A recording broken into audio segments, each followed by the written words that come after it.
The complex number z1 equals a plus bi, where I squared is equal to minus 1, is shown on the argon diagram below. So there's z1. Part 1, write down the value of a and the value of b.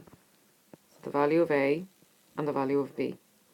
Part 2, the image of z1 under reflection in the real axis, this is the real axis, is z2, which equals c plus di. Write down the value of c and write down the value of d. Okay, so z1 equals a plus bi. So the a represents the real part, the b represents the imaginary part. So z1 is here, and it lines up with 3 on the real axis and 1 on the imaginary axis. So the point is 3, 1, 3 being the real part, 1 being the imaginary part. So a is equal to 3 and b is equal to 1. Then the reflection of z1 in the real axis, so this is our real axis, and we want to reflect this in our real axis, this point z1. So we can see that z1 is 2 boxes away from the real axis, or you could say it's 1 step, so it's a distance of 1 unit. So it's 2 boxes, or a distance of 1 unit away from the real axis, so we need to continue that distance on the other side of the real axis. So we end up down here, and this is the point 3 minus 1. So 3 on the real axis minus 1 on the imaginary axis, so 3 minus 1. So c is equal to 3 and d is equal to minus 1. B part 1. The angle theta is formed by joining z1 to 0 plus 0i, which is the origin, to z2. Find cos theta correct to 1 decimal place. We want to start off by joining z1 to 0 plus 0i, so z1 to the origin. So there's z1, and we join it up to the origin. And then 0 plus 0i to z2, so the origin to z2. And if we were to join z1 and z2 together also, we can see we're forming an isosceles triangle, because the distance from z1 to the origin is going to be the same distance as z2 to the origin. So we can label this distance as x, so it's going to be the same no matter what it is. Now, if we were to cut this triangle in half along the real axis, we're forming 2 identical right angled triangles. So one is a reflection of the other. So I've drawn it out over here, because we only need one of them to work out this question. So from here to here is a distance of 1 unit. So I'm labeling that length as 1.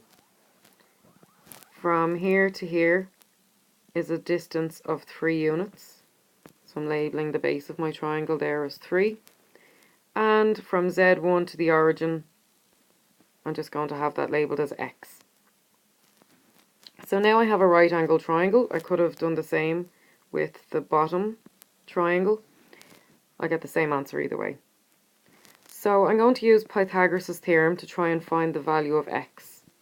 So to try and find the distance from z1 to the origin. So I'm going to label my hypotenuse, which is my longest side, as c. So the x gets labelled as c. And then the other 2 sides, it doesn't really matter which way you label them, but one has to be a and one has to be b. So I've labelled the 1 as a and the 3 as b. So Pythagoras' theorem is c squared equals a squared plus b squared. And we use Pythagoras' theorem to find the length of a missing side of a right angled triangle. We can only use Pythagoras' theorem with right angled triangles. So I'm swapping the c squared for x squared, the a squared for 1 squared, and the b squared for 3 squared. 1 squared is 1, 3 squared is 9, 1 plus 9 is 10. If x squared is equal to 10, then x is equal to the square root of 10.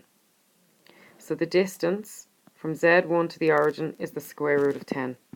Now alternatively, I could have used my modulus formula to find the distance from Z1 to the origin, and I would still get the square root of 10. So ultimately what I'm trying to find is this angle that is formed by joining Z1 to the origin and Z2 to the origin. So I'm trying to find this angle in the middle. If I find the angle of my right angle triangle, I just need to multiply it by 2 to get the entire angle, because this angle is equal to this angle. So I've drawn out my triangle again down here, and what I've added to it is I've labelled the hypotenuse now as square root of 10, because that's what we got x to be. So I still have my A labelled as 1 and my B labelled as 3. So this is the angle that I'm looking for. So this is this top angle here in the top part of my triangle. So I've labelled that as A. So I'm going to use this formula from my formula book. Cos A equals B over C. Alternatively, I can use SOHCAHTOA. So I've labelled the angle that I'm looking for as A. So I have cos A. I'm going to swap the B for 3 and the C for root 10. So I get cos A equals 3 over root 10. Now the rule when we are trying to find angles is if we don't know the angle, we have to use the inverse, which means shift minus 1. That's the button that we press. So on the calculator we would press shift minus 1 and then cos, and we'd end up getting cos with a little minus 1, cos to the power of minus 1. So this means we're getting the inverse of cos. We'd open up a bracket on the calculator, press our fraction button and put 3 over root 10, close the bracket on our calculator and press equals, and we'd get 18.4349 rounded to 4 decimal places. So 18.4349 degrees is this angle here, angle A. So it's the angle of half of our triangle, or half of the angle that we're looking for. So we're going to have to multiply it by 2 to get this entire angle. So we get 36.8698. So that is that angle there. Now we were asked to find cos theta, which means we have to substitute the angle, which we got to be 36.8698, into cos. So we have cos bracket 36.8698 bracket into the calculator, and it equals 0.8 to 1 decimal place. Part 2. Show that the modulus of Z1 multiplied by the modulus of Z2 multiplied by cos theta equals AC plus BD, where A, B, C and D are the values from part A above. So what we have to do is just basically substitute into a formula. So the modulus of Z1 is going to be the square root of 10, because we figured out in the last question that the distance from Z1 to the origin was the square root of 10, and the distance from Z2 to the origin will also be the square root of 10, because we had an isosceles triangle formed. We got cos theta to be 0.8, A was 3, B was 1, C was 3, and D was minus 1. We need to remember that AC are stuck together, as is BD, and two things stuck together in maths means multiply. So we have a formula and we have every value that we need to substitute into this formula.